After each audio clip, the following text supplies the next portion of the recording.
All right. Good morning, everyone, and welcome to Activities for People Living at Home with Dementia. My name is Gail Snyder. I'm the Executive Director for Dementia Friendly Fort Worth, and we are proud to offer this program with funding from the Area Agency on Aging and United Way of Tarrant County. These programs are recorded and are made available for future use through a YouTube channel. And today our guest is Peggy Spear, and she is going to share with us art related to hunting and fishing. Ooh. Hey, gang. We're excited to see what she has to share. All right. Hold on. Let me silence my phone. And I've made you co-host so that you can perfect. share your screen. All right. Here we are. Can everyone see this? Yes. Perfect. Okay. All right. Well, I know Nancy's probably talked about some hunting and fishing in the past, but we're really focusing on just a couple of the artworks and then an old artwork you've seen before, but we're chatting about it again because why not? So, hunting and fishing. Did anybody do any hunting or fishing this past Labor Day weekend? I think some of the hunting Not me. and stuff. Just say no distance. No fishing? All went dove hunting. Yep. Tis the season. Anybody go fishing this weekend? I was fishing for the right answers to questions, but other than that, I didn't get anywhere. That's another skill in and of itself. Well, I went fishing, and I have never gone fishing in my entire life. So, Wow. I'm 35 years old. I thought maybe I'll join this party, and I totally understand why it's so fun. So, it's a treat for me. But Did you have the first timer's luck and catch a bunch of fish? my line broke twice, so it was a stocked pond too. My husband was like, it's like shooting fish in a barrel. I was like, is it? Because I can't catch anything. I'm keeping on my line. So no, nothing came out of the water, but I got some nibbles. So that's what kept me staying, wanting to do it. So I had a good time. It was fun. And my almost 2-year-old son was with us too. So he was having a blast. We had like a little rod for him. It was silly. Cool. But I love fishing. It's relaxing. But frustrating. I get it why people get frustrated too. Okay, so we are looking at, what do we see here? Can you tell me what we see happening in this painting? Looks like he's got a fish because the pole's bent. You look right. We're looking at a man fishing, and you think he's got a pole, got a fish because his pole's bent. Yeah. Up here, whoop, you can see how the pole is curving. What's really cool, if you were actually able to get up close to the artwork, the artist reworked that part of the painting, so you can see where the pole was initially bending, and then this is where he actually landed. But you can see he went back and repainted over the pole where he initially planned it. Okay, so we see a fishing pole. What does this fishing pole look like to you? Does it look like a regular fishing pole? It looks like a bamboo pole. You're exactly right. So, this is old bamboo, but it is a bamboo pole. And I don't know if any of you have bamboo growing in your yard, but it is extremely flexible when it's fresh, but it's still pretty alive or right out of the ground. It's very pliable. So yeah, so he's using that as his fishing pole. What else do we notice about this scene? The sea's kind of rough, isn't it?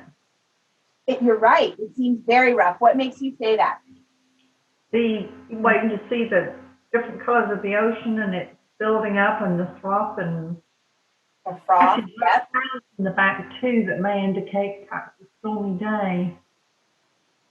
Yes, it does look like a very not angry sea, but a very rough sea.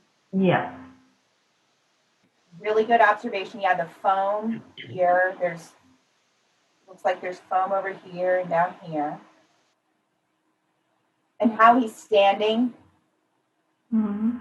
Oh, this must be a heavy fish on the other end of that line.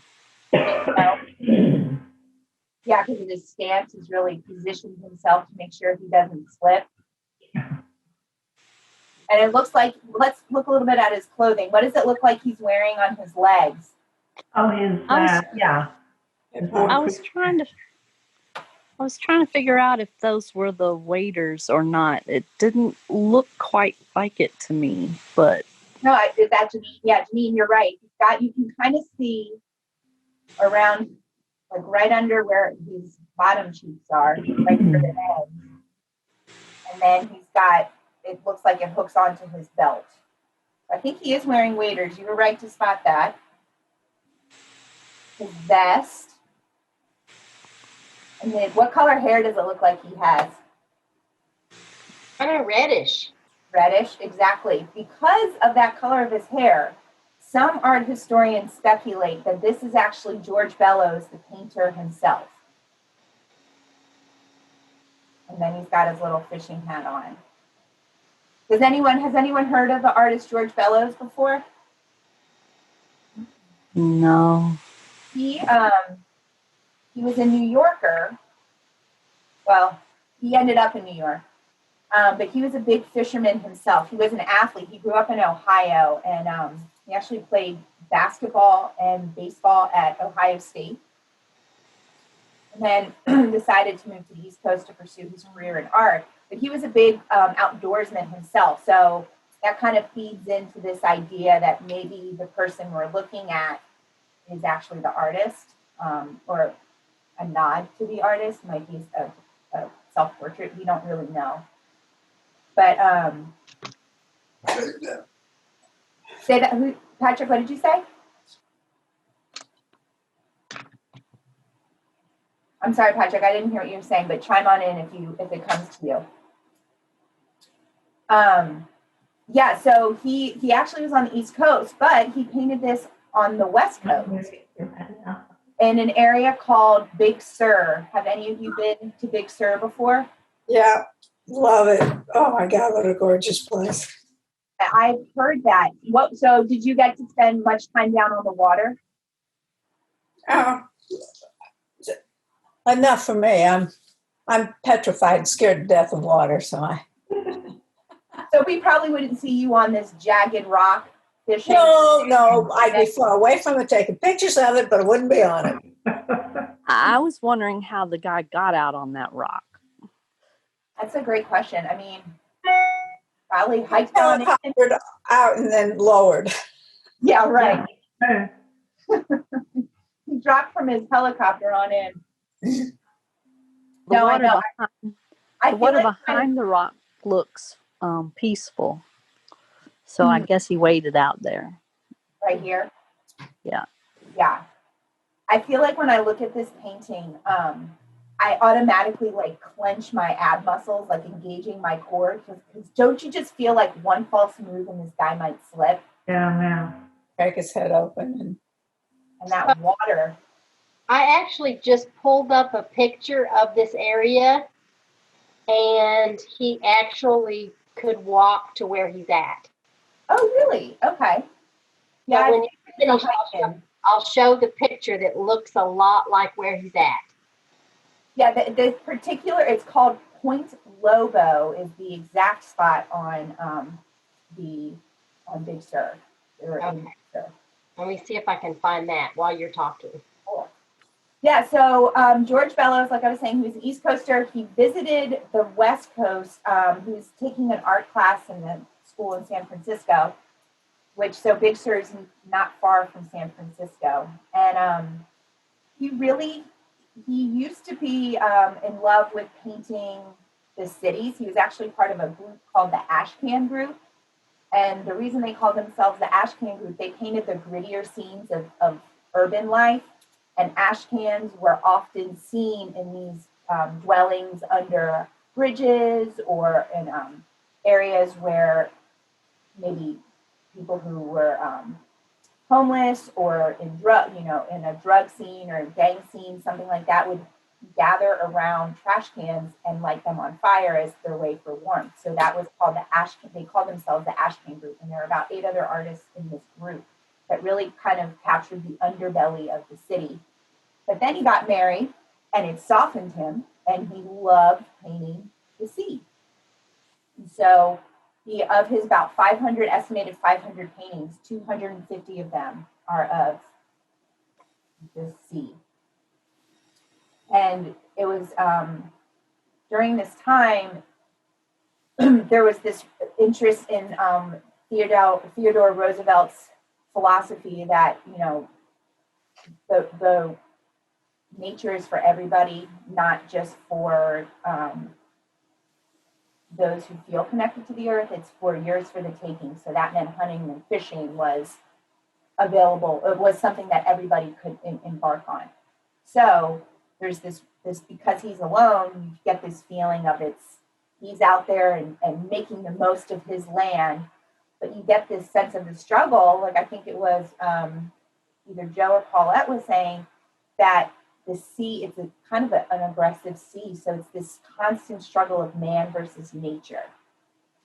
Many minutes. And so we don't know. Do you think he pulls the fish out of the water? Or do you think? I hope not. I hope the fish escaped and got away. So Paulette's thinking 1 for the fish. Anyone think 1 for the fisherman? Well, it looks awfully precarious for him to be able to pull in a fish that's that heavy. Yeah. What I worry about is if it gets a little rougher or something, is the waves coming over on that rock. Make it very slippery. Yeah. And you don't really see any other equipment there. Mm-mm. Oh, that's a really good observation, Gail. You don't even see a reel on his fishing rod. Mm-mm. Most bamboo poles don't have reels. Mm-hmm. Really? Yeah. Huh. So you can feel the tension in this painting, or at least I can feel the tension in this painting of man versus sea. And this was a very common theme throughout George Bellows' work. And you might know George Bellows before he started painting landscapes and seascapes. He painted boxing scenes. Okay. So he was real into the boxing scene in New York City. So you might have seen those in your days of fighters in a boxing ring. He's very much into sports as well. So, all right. So we're leaving the sea.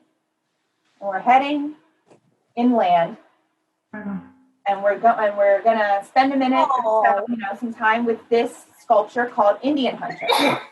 God bless you, Gail. Thank you. All right, so what do we see, guys? We see a poor deer being murdered. Yes. I know this. It's actually pronged antelope. This poor animal doesn't seem to stand a chance. So we see the animal, and what do we see? Who do you think this man is over here? What did you say? I said, who do you think this man might be over here? Or type of person he might be? Indian brave. A brave person, you're right. You got to say Indian brave. Oh, an Indian brave.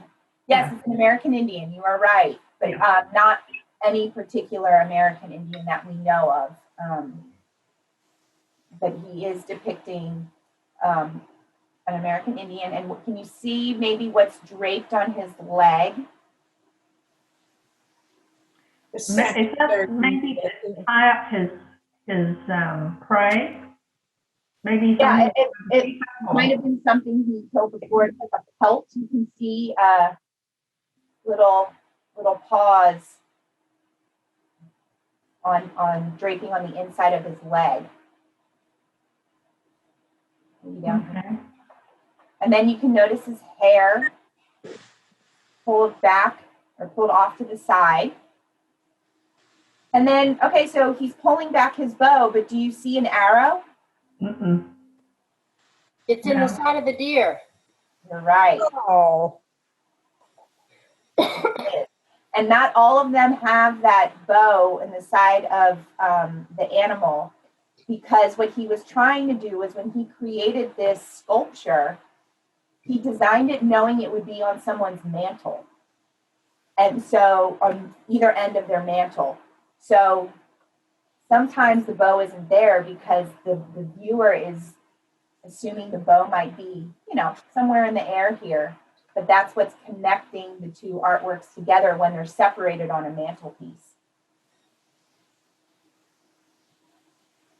So what do you notice about some of the lines? Does it feel very smooth? Does it feel very jagged? Does it feel elegant? Does it feel kind of rough? What are your thoughts about just kind of the overall composition? It's smooth, I'd say. Say that again, please.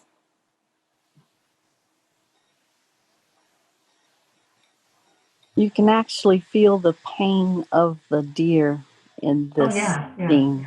The bunched up muscles and everything. That's a great observation. But as far as lines go, they're all very smooth and curvy. Oh, go ahead. I was going to say the muscles on the man and actually the deer show up real well. Yep. Yeah, and his hips and then the rear of the deer.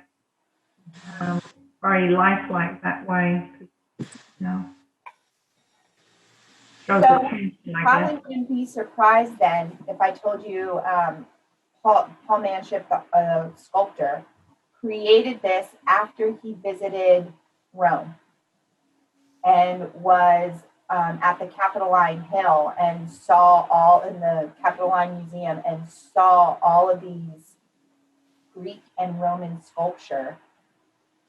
It very much looks like that, especially the shape of the man. Yeah, like his torso. You commented on his muscular torso, and yes, very much. The feet and the muscles in the legs too. Mm-hmm. Yeah.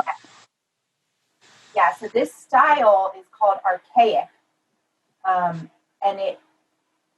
you see it everywhere in Greece and in Rome, and particularly in Greece. While it might not be on sculpture, it might be. And I should have included a picture. I can give it a quick pull up. It looks very similar to the black and red vessels that you might see that have the band around it telling a story. So let me pull up a quick image. Black and red vessels.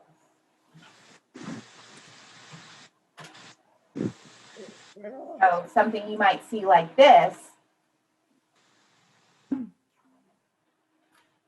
Got all sorts of things happening here. So you can see the bodies here look very similar to what we're seeing here.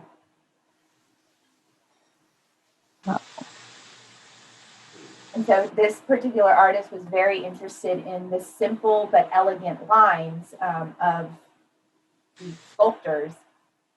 And then this is right before, as you can see, it was created in 1914.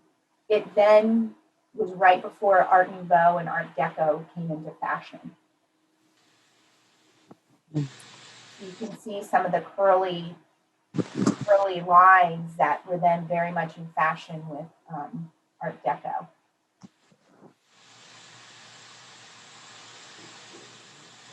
Were any of you bow hunters or have children or spouses who are bow hunters? I aspired to be a bow hunter, but I never went hunting. But I loved shooting the bow. Have you ever taken like archery lessons or something like that? I'm wondering if I took actual lessons. I can't remember. My husband taught me because he had been bow hunting when he was younger. And I tell you what, you learn to move your elbow out of the way very fast. there's a woman on staff, a curator, her name is Maggie, and she was actually a alternate for the 1996 archery Olympic team. So she's very, very good at archery. And her shot in general was really good. She went to King Ranch this last fall, and they handed her a rifle. She never shot a rifle before, and she picked off every one of the soda cans along the way. So, wow. Yeah. I guess if you're a good marksman, it transfers. Yeah, does anyone have a deer lease or go out, have been up in a blind or anything to go deer hunting?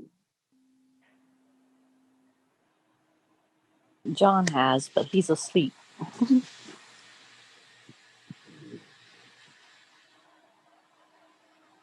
Yeah, I don't think you have a lot of hunting and fishermen here today. No anglers, no hunters.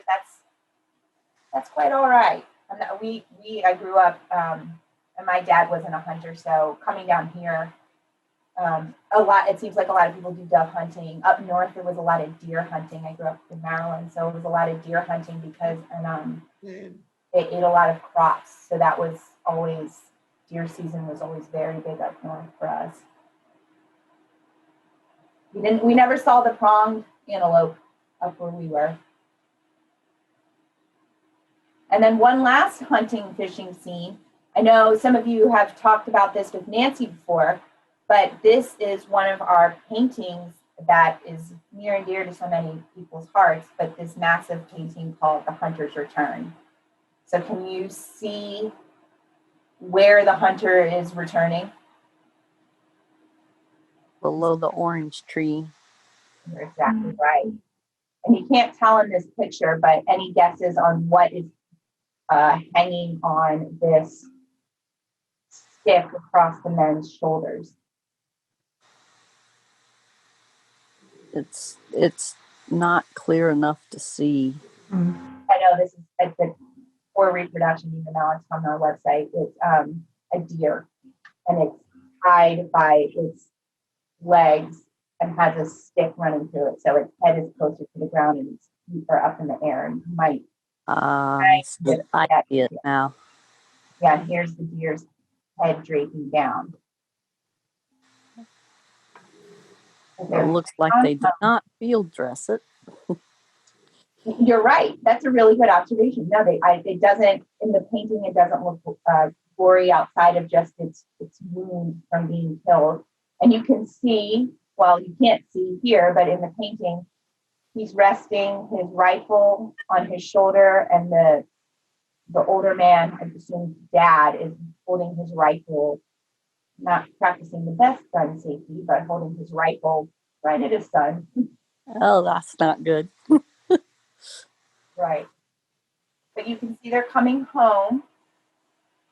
And there's a bit of a domestic scene here. And there are two puppies you can't see, but they're very, very tiny. If you get close to the painting, you can see there's a little puppy here. And then there's a little puppy standing next to the girl that's right here.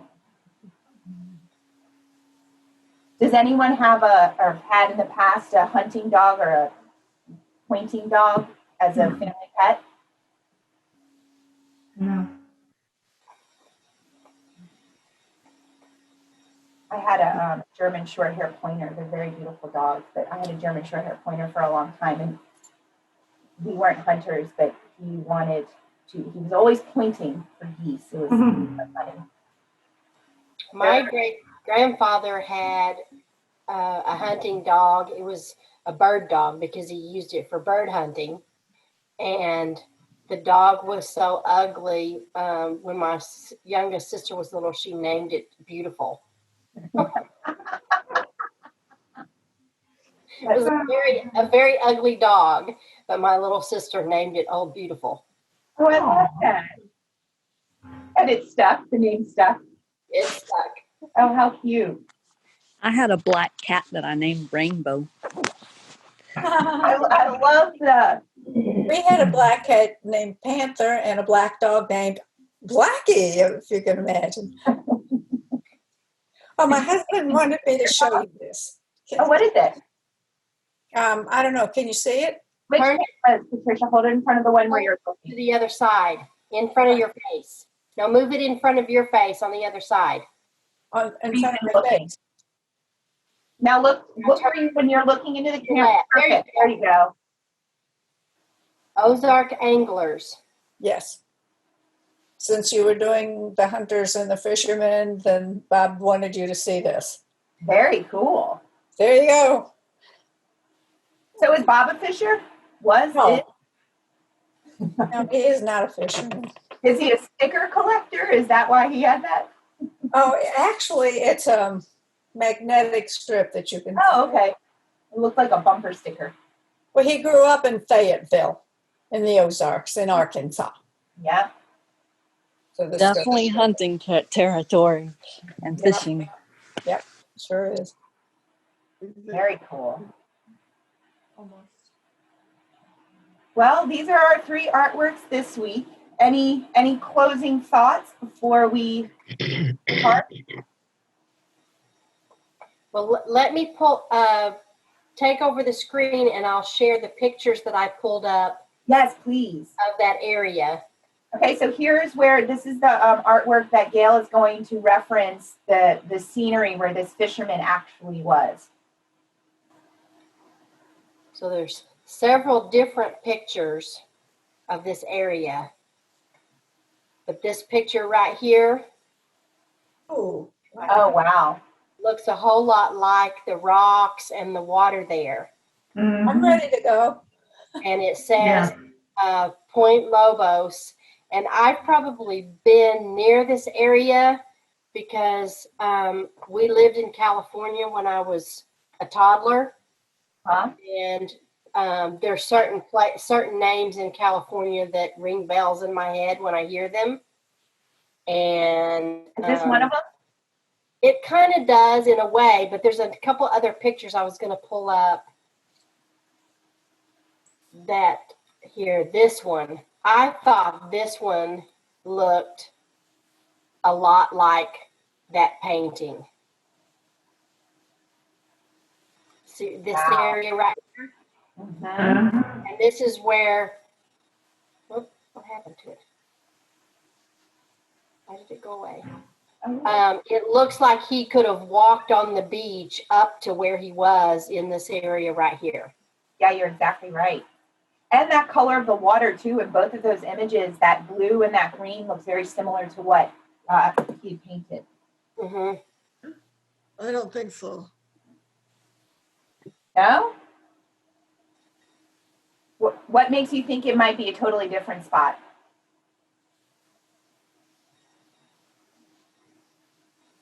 I think Nancy must have left us. Okay. I just don't want to say anymore. Oh, Oh, that's okay. You're have you not right or wrong. I mean, we don't know, so we're just speculating. have you been to Point Lobos, Nancy? Oh, yes. You have? It doesn't look right?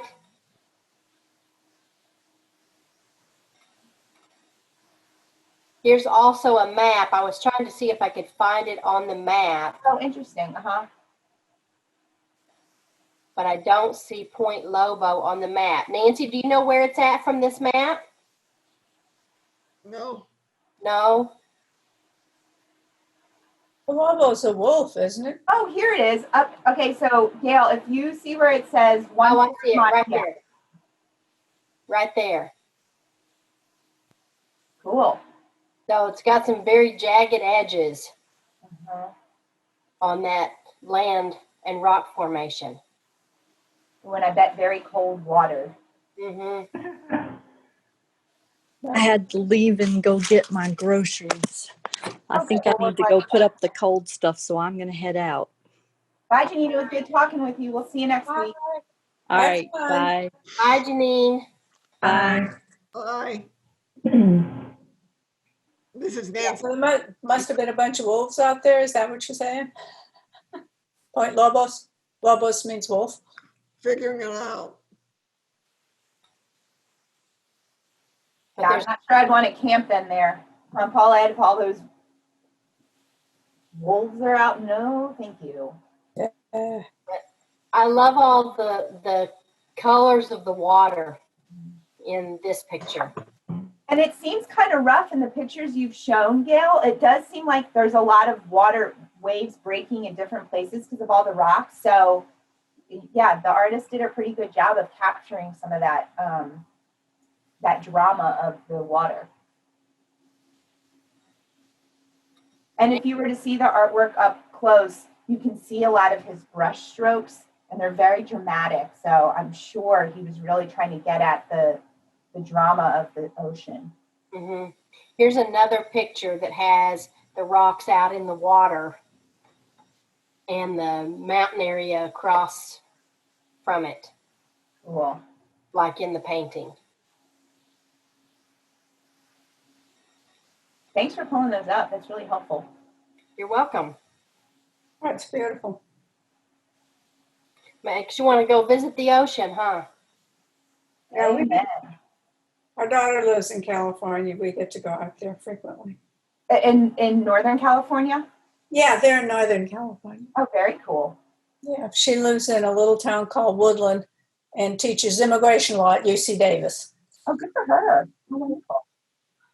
Here's another picture that's very similar to the scene in the painting. Mm-hmm. Absolutely. And you can see on the top right side that land jutting out. It's very similar to the piece of land Bellows captured in his painting. Mm-hmm.